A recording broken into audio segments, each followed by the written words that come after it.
Hi everyone, this is Kobe's brilliant answer to how an increase in demand impacts on consumer producer surplus. Now there's a couple of things I'd like you to notice about this. First thing is, if there's an increase in demand, there will be an increase in consumer surplus, but it has two impacts.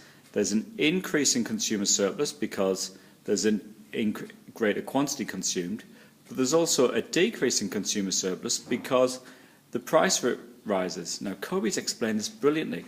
Look at his answer. The consumer surplus had a slight increase. This is because the consumers are buying a greater quantity, QE to Q1. More utility is gained. In that beautiful answer, he's explained why consumer surplus has increased, he's referred to the graph, and he said more utility is gained. He's talked about consumer surplus. However, a higher price for PE to P1 leads to less consumer surplus. Therefore, overall, there's only a slight increase, no change in consumer surplus, depending on the elasticity of demand. The producer surplus increases because the producers are receiving a higher price from P to P1 and selling a greater quantity from QE to QE1.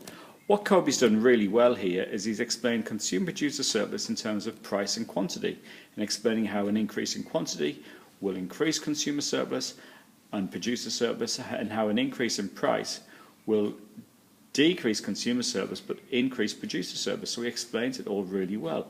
This is an excellent thing to do in your micro paper. This is a production brought to you by abrilliantsignature.com.